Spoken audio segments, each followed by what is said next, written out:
अस्सलाम वालेकुम, आदाब स्टूडेंट। आप सभी का हमारे इस यूट्यूब लेक्चर सीरीज़ में इस्तकबाल है। आज हम जिस टॉपिक को कवर करने की कोशिश करेंगे वह है रेबीज़। इसे ज़ुलकल, दाउलकल या फजुलमा बीमारी के नाम से भी जाना जाता है। फजुलमा यानी जिसे हाइड्रोफोबिया कहते हैं।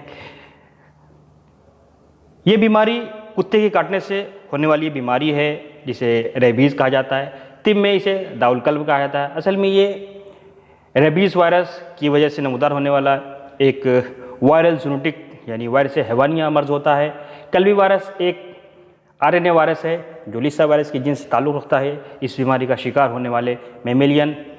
जिसमें इंसान भी शामिल हैं, उनकी दिमाग में शदीद सोजिश या इन्फ्लेमेशन पैदा होता है, जिसको तिब्बी इस्तिलाह के मुताबिक इल्तिहाब दिमाग या इंसेफेलाइटिस कहा जाता है।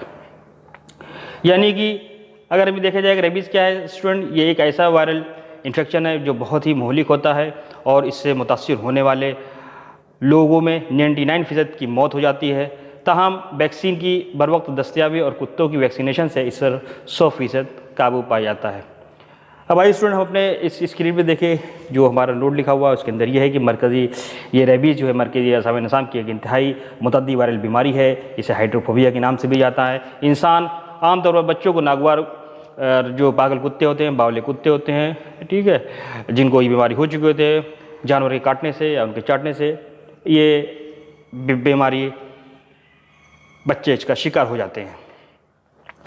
अगर हम इसकी पैथोलॉजिकल तौर पर इसके बात करें तो दिमाग और रीढ़ की हड्डी की सोजिश होती है, स्पाइनल कार्ड है ना, और सेंट्रल नर्वस सिस्टम में सोजिश होती है। और इस बीमारी की सबसे जो खसूसियत है, जो ख़ास कैरेक्टरिस्टिक है, वो है हाइड्रोफोबिया यानी पानी का खौफ या फजलमा भी कहते हैं। पानी के नज़र या उसके आवाज़ के नतीजे में जो है क्या एक तरह से स्पाज़्म होता है, जिसके नतीजे में इंसान जो है बहुत ही ज़्यादा अपने आप को दर्द तकलीफ महसूस करता है और उसकी वजह से बचना चाहता है, डरना चाहता है। रेबीज़ में देखा जाए स्टूडेंट तो इसमें मौत ही असल उसूल है, यानी कि इसमें अगर किसी एक को बीमारी हो गई तो फिर उसका कोई इलाज नहीं होता है, और अगर उसने रहते वक्त इलाज नहीं किया तो फिर उसका मौत ही मतलब ये इलाज होता है। यानी कि उस केस में अगर साइन सिम्टम डेवलप हो गया तो उस इंसान का मरना ही इस बीमारी का इख्तिताम होता है। इसलिए कि दुनिया में कहीं भी इसका कोई इलाज मौजूद नहीं, सिर्फ रोकथाम ही है ना, और प्रिवेंशन ही से इसका रोका जा सकता है या बचाया जा सकता है। इदारे आलमी सेहत यानी WHO के मुताबिक रेबीज़ के 99% केसेस जो है कुत्ते के काटने की वजह से होते हैं। बाकी 1% या 2% मान लीजिए वो जो है दीगर जानवरों जैसे बिल्ली, बंदर, गाय, घोड़े, चमगादड़ वगैरह के काटने से होता है। रेबीज़ से मुतासिर जानवर के थूक से, नाखून और काटने से ये भी फैलता है। इस बीमारी का शिकार ज़्यादातर जैसे आपको बताया कि बच्चे होते हैं। बच्चे चूँकि अपनी हिफाजत से आगाह नहीं होते हैं और जानवरों को तंग करते रहते हैं, ठीक है, इसलिए जानवर उन पे हमला होकर के जानवर के हमले का शिकार हो जाते हैं, या बच्चों को अपने पालतू जानवर या बाहर गली कूचों में रहने वाले कुत्तों की वजह से रेबीज़ वायरस मुंतकिल हो जाता है। अब आइए स्टूडेंट हम लोग बात करें इसका हिस्टोरिकल पर्सपेक्टिव देखें तो the word rabies has been drive from the Sanskrit word rabhas. रभास जो है कह रहे हैं कि ये ड्राइव किया हुआ एक संस्कृत वर्ड है जो संस्कृत की किताबों में मिलता है, उसकी वहाँ से ड्राइव किया गया, जिसका मतलब है टू डू वायलेंस, यानी बहुत ज़्यादा इंसान क्या हो जाए, मुतशद्दिद हो जाए, बहुत ज़्यादा उसके अंदर जंगलीपन, वहशीपन अंदर है ना आ जाता है। इस वर्ड को संस्कृत में इस्तेमाल होता था, उसी की निस्बत से है ना इसको रेबीज़ का टर्मिनोलॉजी इस्तेमाल की गई, या मॉडर्न तिप कहिए, इसी को वर्ड को उन्होंने ड्राइव कर लिया है। अगर इनकी प्रॉब्लम स्टेटमेंट बात करें स्टूडेंट तो पूरी दुनिया में ये जो है नहीं पाया जाता। यही एक ऐसी बीमारी है यहाँ की वाटर जो बैरियर है, यानी कि समुद्री रास्ता की बैरियर, जाहिर सी बात है उड़ाव हुए जानवर हैं वो अगर एक मुल्क से दूसरे मुल्क, तो अगर वाटर बैरियर ना हो तो आसानी से वो जा सकते हैं, ठीक है ना, लेकिन चूंकि वाटर बैरियर की वजह से वो एक कंट्री से दूसरी कंट्री में जाना नामुमकिन होता है, तो वाटर बैरियर ही इस बीमारी को सोचिए कि रोकने का एक अहम सबब है। उसके में ख़ास तौर से ऐसी जगह पे उसमें बताया जा रहा है कि जहाँ पर ये चीज़ मिलती ही नहीं है, उसमें ख़ास तौर से ऑस्ट्रेलिया हुआ, अंटार्कटिका हुआ, और मलेशिया, ओमान, कतर, जापान है ना, इस सब जगहों पे क्या है कि रेबीज़ फ्री कंट्रीज़ हैं, यहाँ पे रेबीज़ के केसेस नहीं मिलते हैं। हिंदुस्तान की सिनारियों में बात करें तो यहाँ से तकरीबन 30,000 डेथ जो है रेबीज़ की वजह से होती है, और हिंदुस्तान के सभी इलाके में इसका रिपोर्टिंग होती है, यानी सभी जगह रेबीज़ पाए जाते हैं। और सिवाय जो है अंडमान निकोबार और लक्षद्वीप जो जजीरे हैं वहाँ पे ये बीमारी नहीं पाई जाती। अब इसके एपिडेमियोलॉजिकल डिटरमिनेंट्स की बात करें स्टूडेंट, तो एजेंट फैक्टर जो होता है इसके the constitutive agent lyssa virus type 1 is the bullet shape neurotropic RNA containing virus. It is a neurotropic virus having tendencies to affect the central nervous system. ये student जैसे आप ये देखिए बुलेट शेप वायरस होता है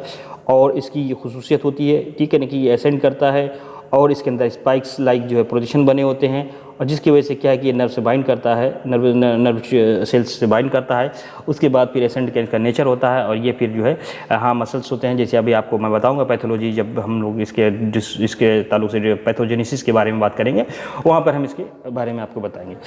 तो कह रहे हैं कि इसका वायरस का नाम जान लीजिए, क्या है कि लिसा वायरस टाइप 1 है और ये इसका ब्लड शेप वायरस होता है और नर्वस जो टिश्यू होते हैं उसी पे ही इसका मेन असर होता है। सोर्स ऑफ इन्फेक्शन की बात करेंगे तो जो इसका मेन जो है सलाइवा ऑफ राबिड एनिमल। राबिड कहते हैं, किसे कहते हैं स्टूडेंट? राबिड उसको कहते हैं, है ना, उस जानवर को कहेंगे जिसके अंदर क्या है रेबीज वायरस मौजूद हो, उसे राबिड एनिमल्स कहेंगे। अब इसकी होस्ट फैक्टर की बात करें, जैसे बताया कि all warm blood animals including man are susceptible to the rabies. सभी गर्म खून वाले, है ना, जो जानवर हैं और या इंसान हैं, सभी इससे मुतासिर होते हैं। अभी मैं एक किताब में पढ़ रहा था, उसके अंदर ये था, एक्सेप्शन दिया था कि गिलहरी और चूहे में, चूँकि वो भी गर्म खून है, उनके अंदर बताया कि इसके अंदर नहीं पाया जाता रेबीज वायरस का इन्फेक्शन नहीं होता है, या उनके कहिए ये एक्सेप्शन है। तो रेबीज कहते हैं in man is a dead in infection and has no survival value for the virus. जैसे ऊपर आपको बताया कि अगर ये बीमारी किसी इंसान को हो गई तो उसका मौत ही मतलब उसका इलाज है। अगर हाँ बर वक्त अगर उसको कुत्ते ने काट लिया, वो अवेयर रहा और उसने बर वक्त रहते हुए, ठीक है, उसने हिफ्ज़ मतक़द्दुम का या टीका लगवा लिया, ठीक है, उसने अपने बचाव कर लिया और वो फ़ौरन सही टाइम पर हॉस्पिटल पहुँच गया और वहाँ पर उसका पूरी तरह ट्रीटमेंट हो गया, तो वो उसको फिर बीमारी से वो बच सकता है। रिजर्वायर इन्फेक्शन की बात करते हैं कि the principal reservoir of rabies in India are the rabid, wild carnivorous animal like tigers हुए, वॉल्व्स हुए, फॉक्स हुए and rabies dogs of the urban and rural areas में जो गली में घूमने वाले जो कुत्ते होते हैं, है ना, उनके दरमियान से ये जो है ये रिजर्वायर ऑफ इन्फेक्शन होते हैं। पीरियड ऑफ इन्फेक्शन की बात करें स्टूडेंट, तो the rabid animal is infectious to other near about 12 to 15 days. अगर ये एक जो जानवर उससे मुतासिर हो गया है, जिसको रेबीज का वायरस हो गया, तो 12 से 15 दिन के दरमियान के जो है दूसरे को इन्फेक्शन फैला सकता है। और ये अगर एक बार ये जो रैबिड एनिमल जो जानवर है, अगर वो उसको रेबीज का इन्फेक्शन हो गया है, तो रैबिड हो गया वो जानवर, वो एनिमल, तो फिर उसका भी हिंड भी होता है, मौत ही होती है, वो भी उसका भी मरना होता है। जैसे वैसी बात करें, the rabid animal remains infectious till it dies. जब तक वो मरता नहीं है तब तक जो है उसको जो है इन्फेक्शन वो हार्बर करता रहेगा, और यानी कि अगर जब भी कभी उसके अंदर वो इस चीज़ की अलामत ज़ाहिर होगी तो वो किसी जब भी बाइट करेगा तो इंसान उसको रेबीज़ वायरस को उसके अंदर मुंतकिल कर देगा। अब मोड ऑफ ट्रांसमिशन की बात करें तो स्टूडेंट इसमें जो है फॉलोइंग डीप बाइट या स्क्रैच या सलाइवा बाय इन्फेक्टेड एनिमल, ऐसा एनिमल जानवर जिसके अंदर जो है वो रेबीज़ वायरस रैबिड एनिमल है, वो अब उसके कोई कॉन्टैक्ट में आया, उसने जो है किसी ऐसे एरिया में चाट लिया, जिसे कहते हैं ना, कहते हैं लिक करना, है ना, या बाइट कर लिया, ठीक है, चाट ऐसी जगह पे लिया जहाँ पर क्या है कि थोड़ा जख्म वगैरह हो, वुंड था, है ना, वहाँ पे उसने किया तो सलाइवा क्या है कि उसने टपका दिया, चूँकि ये इसके वायरस जो है सलाइवा में मौजूद होते हैं, और फिर वो जब वो उसको बाइट करता है तो वो अपने सलाइवा को उसकी जगह पे छोड़ देता है, अपने सलाइवा को ना उस वायरस में लगे हुए जो उस सलाइवा मौजूद होते हैं उस वायरस वहाँ पे ड्रॉप कर देता है, जिसके नतीजे में फिर वो रिप्लिकेट होते हैं मसल के अंदर, फिर जो पूरा सेंट्रल नर्वस सिस्टम में पहुँच जाते हैं। अब एक चीज़ कह रही है कि human to human transmission by bite is theoretically possible but has never been confirm. ऐसा नहीं है कि अगर किसी एक इंसान को जो रेबीज़ के जानवर रेबीज़ का वायरस का इन्फेक्शन हो गया, उसके अंदर उसकी अलामत भी जाहिर हो गई। अभी जैसे मैं आपको कुछ वीडियोस में दिखाऊंगा कि उसकी अलामत जब जाहिर होती है तो किस तरह से उसका अपीयरेंस होता है,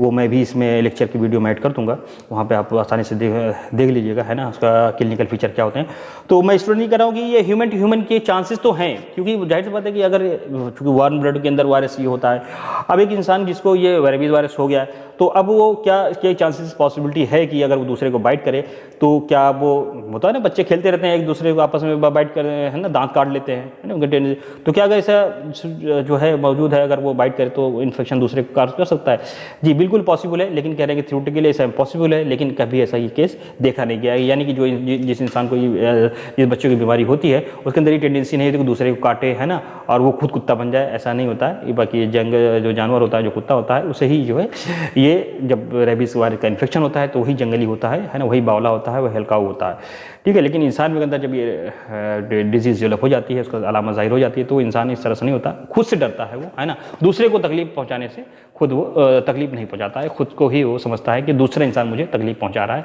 इसी से अभी अलामत में पड़ेंगे, उसमें पानी का डर हुआ, पानी का शोर हुआ, या लाइट की रोशनी हुई, है ना। तो सभी चीज़ से वो डरता है कि कहीं ऐसा ना हो, चूँकि और ये सब कंडीशन इस वजह से, चूँकि मसल्स इसमें इसके बहुत ज़्यादा स्पाज़्म हो जाती है। अभी आपको आगे जो अलामत में बताऊँगा तो उसे निगलने में भी परेशानी होती है, जिसके नतीजे में क्या है, वो डरता है और वो खुद तन्हा पसंद हो जाता है और तन्हाई में रहना पसंद करेगा, है ना, अलामत के बिना पर। इंक्यूबेशन पीरियड बात करें स्टूडेंट, तो ये जो है इसमें कह रहे बहुत ज़्यादा हाईली वेरिएबल, ये आसानी से ये नहीं कि आपने बता दिया कि 10 से 15 दिन तो, और या 18 से 20 दिन कह दिया, या 1 साल 6 माह से 1 साल के दरमियान कह दिया, तो इसके वेरिएबल्स है। वेरिएबल्स ये है कि एक एग्जैक्ट डाटा नहीं दे सकते, है ना, कि हाँ इस दरमियान ही होता, क्योंकि कभी किसी को लेट पे उसका इजहार होता है, अलामत उसकी मिलती है, और कभी किसी इंसान में कुछ वेरिएशन होता है ना। लेकिन ये है कि इसमें वेरिएशन जो कॉमनली बताया कि 1 to 3 मंथ, है ना, अगर किसी चीज़ को एक्सपोजर हो गया तो वो जो है वहाँ से उसको इस दौरान भी अलामत ज़ाहिर हो सकती है ना, मुद्दत हसानत हो सकती है उसकी, या फ्रॉम 7 days to मेरी या किसी हुआ तो 7 दिन से लेकर के उस सालों तक उसके अंदर मौजूद रह सकता है वायरस, है ना, कि अलामत ज़ाहिर ना हो, और फिर साल 2 साल 5 साल 10 साल 15 साल के बाद फिर उसकी ज़ाहिर हो। तो इसलिए एग्जैक्ट इसमें नहीं कहा जाता कि इंक्यूबेशन पीरियड इसका क्या है।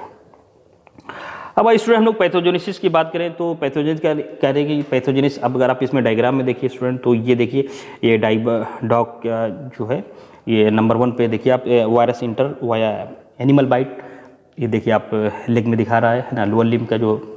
लेग है उसमें दिखा रहा है कि फर्स्ट पॉइंट देखिए आप, वायरस इंटर तो वायर एनिमल बाइट, और नंबर दूसरा क्या है कि virus replicate in muscles site of bite, उसी को ऊपर देखिए आप लिख रहे हैं, replicate in muscles and connective tissues attach to nerve ending CNS, then centrifugally and peripheral nerve to many tissues including skeletal muscles, heart, adrenal gland and skin salivary gland. तो ये स्टूडेंट ये पिक्चर है, मैं समझता हूँ कि आप आसानी हो जाएगी, आपको बहुत ज़्यादा इसमें मुश्किल नहीं है कि पैथोजेनिस क्या है, कि बस इतना जान ली कि rabies virus replicate in muscles, है ना, और कनेक्टिव टिश्यू सेल्स और near the site of the introduction, है ना, before it attach to nerve ending and enters the peripheral nerve. It is spread from the site of infection centripetatally via the peripheral nerves toward to the central nervous system. Most likely it ascends passively through the nerve associated tissues space. Following infection of the central nervous system, the virus is spread centrifugally in peripheral nerves to many tissues including skeletal and myocardial muscles, adrenal glands and skin, the salivary glands. Invasion is crucial for the transmission of the virus to another animal or human. तो ये जो picture दिया और मैंने जो को आपको बताया कि किस तरह फैलता है, ये पिक्चर बिल्कुल वाजे है, आप इसको पढ़िएगा तो आपको ऐसा नहीं होगा। यानी कि थर्ड, अगर मैं चौथा पॉइंट देखें, virus replicates in the dorsal root of the ganglion, and यहाँ पे चौथे में क्या है कि वायरस यहाँ पे रिप्लिकेट हो रहा है। फिर चौथे फिर आप देखिए इमेज के जहाँ ग्रीन उसका वायरस नर्व के टिश्यूज बने हुए, अब आगे चल के ब्रेन में आता है। ब्रेन में आने के बाद फिर ऐसा नहीं कि वो ब्रेन में ठहर जाएगा ना, वहाँ से जाने के बाद फिर जो है virus travel from the brain via nerves to other tissues such as the eyes, kidney, salivary gland. अब ये देखिए स्टूडेंट, जब जहाँ सलाइवरी ग्लैंड में जब ये वायरस आ जाता है तो वहाँ पर क्या होगा कि जो है जो सलाइवरी ग्लैंड है उसका इन्फ्लेमेशन होगा और वहाँ पे हाइपर सलाइवेशन, एक्सेस सलाइवेशन हो जाएगा, जिसके नतीजे में क्या कि मुंह में क्या कि बहुत ज़्यादा इंसान के क्या कि झाग निकलता रहेगा, पानी निकलता रहेगा, और जब पानी निकलता रहेगा तो उसको पानी की उसके बॉडी से कमी भी हो जाएगी, है ना। जिस इंसान को अलामत ज़ाहिर हुई उसको कमी हो जाएगी तो पानी की चाहत भी करेगा कि हमें खूब पानी पीने में, लेकिन चूंकि वो फजल मा हो रहा है, वो पानी से डर रहा है ना, उसकी आवाज़ से डर रहा है, उसके शोर से डर रहा है, तो इसलिए वो कुछ खाता पीता नहीं और उसके अल्टीमेटली उसकी डेथ हो जाती है। तो आई स्टूडेंट, इसकी क्लिनिकल फीचर की बात करें, the disease called rabies in dog animal and hydrophobia in human. इस चीज़ का फर्क याद करिए कि जो रेबीज जो बीमारी कही जाएगी वो जब जानवरों के अंदर होगी तो उसे रेबीज कहा जाएगा, लेकिन जब हाइड्रोफोबिया अगर का ये इस्तेमाल किया जाएगा तो वो ह्यूमन के अंदर, यानी कि ये इसके खास हो जाएगा कि यानी कि हाइड्रोफोबिया डिजीज जब कहा जाएगा तो ये कहा जाएगा हाँ कि ये इंसान में मुंतकिल हो गई, यानी क्योंकि ये बीमारी दोनों में हो रही है, यानी कुत्तों में भी हो रही है और इंसानों में भी हो रही है। जब इंसानों में इसकी बीमारी हो जाएगी, उसका अलामत ज़ाहिर हो जाएगा तो उसे हाइड्रोफोबिया भी कहेंगे या हाइड्रोफोबिक डिजीज़ भी कहेंगे, ये चीज़ कहते हैं, और रेबीज़ भी कह सकते हैं। इससे कोई बहुत ज़्यादा इसमें प्रॉब्लम की बात नहीं है, एक फ़र्क करने के लिए, है ना, क्योंकि उन्होंने आगे चल के कैटेगराइज किया है कि बुक में ही है कि जो अलामत होती है वो जानवरों की अलग होती है, यानी है ना, रैबिड एनिमल की अलग अलामत होती है, इंसानों की अलग अलामत होती है, ठीक है ना। ये ज़रूरी नहीं कि अगर कुत्ते को रेबीज़ हुआ तो वो भी पानी से डरता हो, ऐसा नहीं है। वो पानी से तो नहीं डरता है, लेकिन जो है इंसानों के खौफ से डरता है ना, कि कोई आसपास उसके भटके ना, है ना, उस चीज़ से डरता है, इसलिए वो समझता है कि मुझे मारेगा, है ना, इसलिए वो उसको बाइट करता है। तो दोनों की अलामत अलग अलग होती है, इसलिए इसको इससे कैटेगराइज किया गया है। अब इसकी शुरू बात करते हैं प्रोड्रोमल स्टेज में, जो एकदम इब्तदाई अलामत मिलेगी, उसके अंदर जो है ये प्रोड्रोमल स्टेज ऐसी कंडीशन में पहले तो उसका सर दर्द होगा, और ये कहिए मतलब जो है इब्तदाई जो अलामत में, और मैलेज होगा, सोर थ्रोट होगा गले में, और बुखार भी होगा, और जिस जगह पे कुछ डॉग ने बाइट किया होगा उस जगह क्या है कि वहाँ पर उसको बहुत ही ज़्यादा दर्द महसूस होगा। अब अगर इस स्टेज ऑफ एक्साइटेशन की बात करें स्टूडेंट, यानी कि जोश का मरहला, है ना, यहाँ देखिए नंबर ज़्यादा लिखा गया, 3 लिखा गया, आप 2 कर लीजिएगा इसे। स्टेज में जोश का मरहला, इस मरहले में इस तरतीब से क्या होता है कि CNS जो होता है ना, सेंट्रल नर्वस सिस्टम में मुतासिर होता है, और उसके अंदर फिर क्या होता है, फिर आप इस स्टेज में होता है, इसमें देखिए सेंसरी सिस्टम, पहले इसमें जो सेंसरी सिस्टम जो मुतासिर होगा तो उसमें क्या होगा, तो फिर हाई फीवर कंटिन्यूस रहेगा, ठीक है स्टूडेंट। जब आदमी का बिल्कुल जोश की हालत में होगा, है ना, एक्साइट होगा, अब बहुत ज़्यादा मतलब अलामत बिल्कुल जाहिर होने ही वाली है ना। और उसके बाद जो फिर क्या होगा, the patient becomes restless, irritable, anxious and nervous. और जब मोटर सिस्टम के अंदर ये आगे बढ़ेगा, है ना, धीरे धीरे ये क्या है आगे बढ़ेगा, पहले सेंसिटिव सिस्टम में फिर मोटर सिस्टम में होगा, तो वहाँ पर क्या होगा मोटर सिस्टम में, है ना, और वहाँ पे tone and spasticity of the muscle giving exaggeration of deep reflexes, jerk and tremor. बहुत ज़्यादा इंसान क्या कांपने लगेगा, डीप रिफ्लेक्सेस होगी, और अपने हिलने लगेगा, है ना, अपने आप को काबू में नहीं, एक्सजिब्रेट करेगा बहुत ज़्यादा। फिर जब सिंपैथेटिक सिस्टम में आएगा, उसका धीरे धीरे है ना उसका असर आना शुरू होगा सिंपैथेटिक सिस्टम में, तो वो मुतासिर होगा, तो उसके अंदर क्या होगा कि जब ये मुतासिर होता है तो बहुत ज़्यादा पसीना होता है ना, आंखों से आंसू आ जाएगा, पानी आ जाएगा, और हरारत बढ़ी होगी, पल्स बढ़ा हुआ, रिस्पिरेशन की है ना। Meanwhile he develop the aerophobia, fear of air, breeze and photophobia. इस कंडीशन में क्या है, सिंपैथेटिक जब सिस्टम मालूम होगा तो इस कंडीशन में वो क्या है, फोटोफोबिया, है ना, और हवा से और रोशनी से, सब चीज़ से वो डरने लगता है। तीसरा है स्टेज ऑफ पैरालिसिस। अगर करेंगे इसी चीज़ बाकी रही तो फिर क्या कंडीशन होगी कि he develops the paralysis of the muscles of articulation resulting in the difficulty and pain in swallowing of the food। फिर एक कंडीशन ये है कि स्टेज ऑफ पैरालिसिस, यानी कि अब धीरे धीरे सब चीज़ें क्या है कि सब एक्सिजरेट हो गई, साइड में हो गई, अब वो धीरे धीरे अब वो कंडीशन में चली जाएंगी कि वो क्या है कि पैरालाइज हो जाए, यानी उनका अब वो खत्म हो जाएगी। क्योंकि हर चीज़ क्या होता है कि अगर कोई चीज़ है स्टूडेंट तो एक से हर चीज़ की एक इब्तिदा होती है, तो में पीक पे जाती है, पीक जाने के बाद फिर क्या आती है वो फिर न्यूट्रलाइज होती है, या तो फिर वो उसका कोई ना कोई अंजाम होगा, नहीं कोई ना कोई कॉम्प्लिकेशन होगा। तो इसके अंदर क्या होता है कि जब ऐसी कंडीशन होती है तो इसके अंदर क्या होता है कि जो निगलने डिग्लूटेशन है ना, जो मसल्स होती है वो क्या होती है, वो तरह पैरालाइज हो जाती है। अब इस वीडियो में देखिए स्टूडेंट को उसको निकलने में कितनी दिक्कत हो रही है कि वो पानी को निकल नहीं पा रहा है, क्योंकि वो मसल्स का इंसान यहाँ पे खाना नहीं खाएगा, उसे भूख तो लगी होती है, लेकिन चूंकि वो पैरालाइज का असर शुरू हो गया इसलिए वो खाना नहीं खा रहे। फाइनली विद द साइट और sound of water result in severe painful spasm of the muscle of the deglutition. अब अगर वो पानी पीने की कोशिश करेगा, खाने की कोशिश करेगा, तो उसके मसल में इतना ज़्यादा स्पाज्म होगा, है ना, कि बिल्कुल जो है वो अकड़न इतनी ज़्यादा होगी कि वो उससे डरेगा, है ना, कि बिल्कुल नहीं खाना खाएगा, कि नहीं मुझे देखने अभी से डरेगा, ये होता है। This characteristic feature is called hydrophobia. यहीं पर इसे कहते हैं स्टूडेंट, है ना, जब स्टेज ऑफ पैरालिसिस होती है वहीं पर आदमी यानी कि अब जब जिसको देखिए हाइड्रोफोबिया तब डरने लगा, इसके मतलब कि स्टेज ऑफ पैरालिसिस के इसमें दाखिल हो चुका है, fear of water. The patient is simultaneously कहते हैं tormented with both thirst and fear of water. बहुत ही ज़्यादा क्या होता है, डरने लगता है कि अरे यार कर्ब में, अजाब में, अजियत में मुब्तला हो जाता है और इस सब चीज़ से डरने लगता है। फिर अल्टीमेटली करे दे चेंज वॉइस, पीस का वॉइस चेंज हो जाएगी, एंशियस लुक हो जाएगा, और वो मौत से डरने लगेगा, है ना। रिस्पिरेटरी पैरालिसिस, जैसे रिस्पिरेटरी जब काम करेंगे नहीं तो वो इंसान सांस नहीं ले पाएगा, सांस नहीं ले पाएगा, एक्सफाइजिया हो जाएगा, कार्डियक अरेस्ट हो जाएगा, ultimately death and death is the rule in the hydrophobia. जब हाइड्रोफोबिया का इजहार हो गया है, इसकी अलामत मिल गई, तो अब इसका मतलब ये माना जाएगा स्टूडेंट कि अब उसकी मौत होना ही है। प्रिवेंशन की बात करें student, health personal should wear face mask, gloves, Google's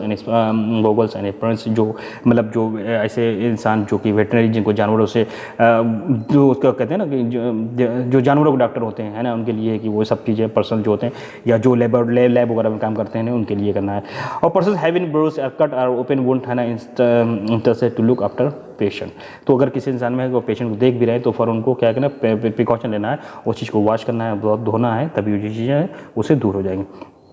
अब स्टूडेंट प्रिवेंशन में आता है pre exposure prophylaxis, post exposure prophylaxis. Pre exposure prophylaxis अभी जैसे ऊपर बता रहा था, यानी कि अभी बीमारी नहीं हुई है उससे पहले, यानी कि कोई ऐसा डॉक्टर जो कि मतलब कुत्तों वगैरह का इलाज करता है, ठीक है ना, अब उसके पास इलाज के लिए तो आता है, अब उसका इलाज के दरम्यान उसे कुछ स्क्रैच हो जाए, उसको जोड़ है ना, उसके बाइट कर ले डॉग, तो उससे उसके पहले ही क्या करते हैं, उसको प्रोफाइलिसिस दे दी जाती है। तो इसके अंदर क्या करते हैं स्टूडेंट, इसमें जो है जो इसको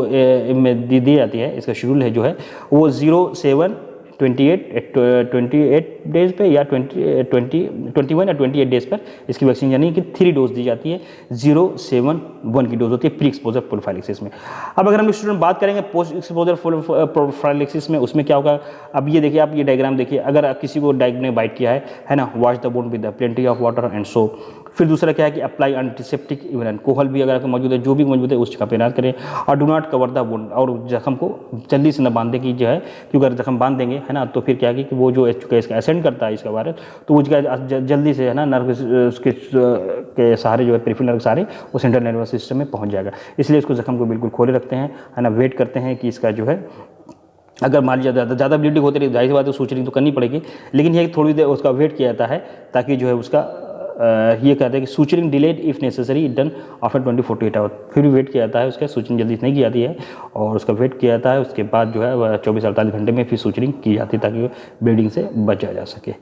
तो ये है anti rabies vaccine are given when person is, है ना, अब किस कंडीशन में दिया है कि उसको किसी ने डॉग ने बाइट कर लिया या उसकी स्क्रैच है ना, उसका या तो बाइट किया यानी कि डीप उसका जख्म बना दिया, या स्क्रैच कर दिया फिर खराश उससे आई, या उसको लीक कर दिया यानी कि सलाइवा उसने चाट कर दिया, है ना, रेबिड एनिमल के। और फिर करें कि 10 दिन तक उस डॉग को देखा जाएगा। अगर 10 दिन में वो मर जाता है, क्योंकि ऐसी बीमारी जो कुत्ता है जिसको भी या रेबीज़ होती है, वो 10 दिन के अंदर क्या है कि उसको मरना लाजमी है। तो स्टूडेंट आसान है, इसको देख लीजिए, क्योंकि अगर मैं इसके और ज़्यादा इसकी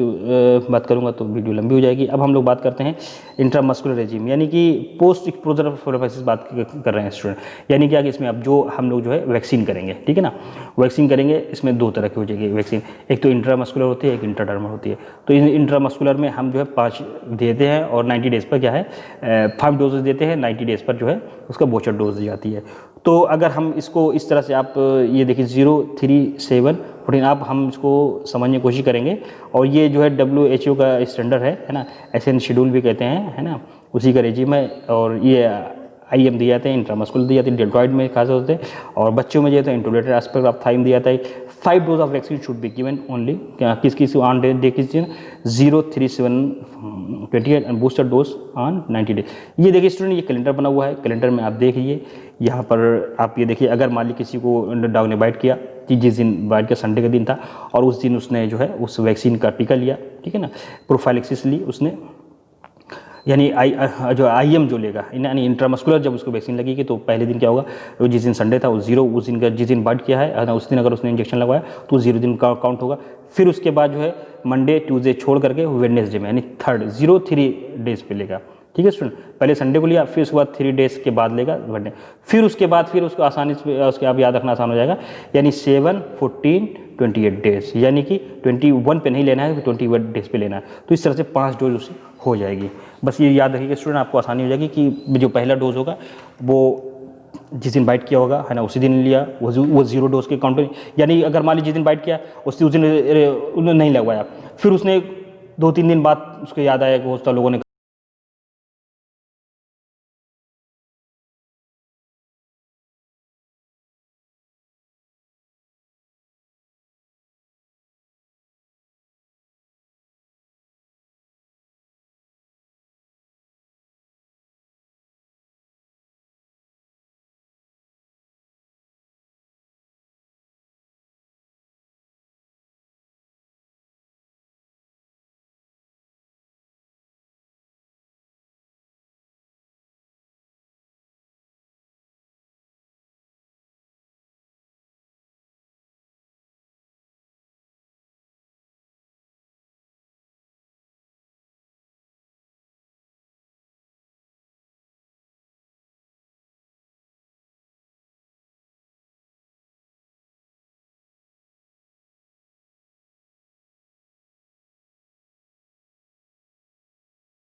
कि उसका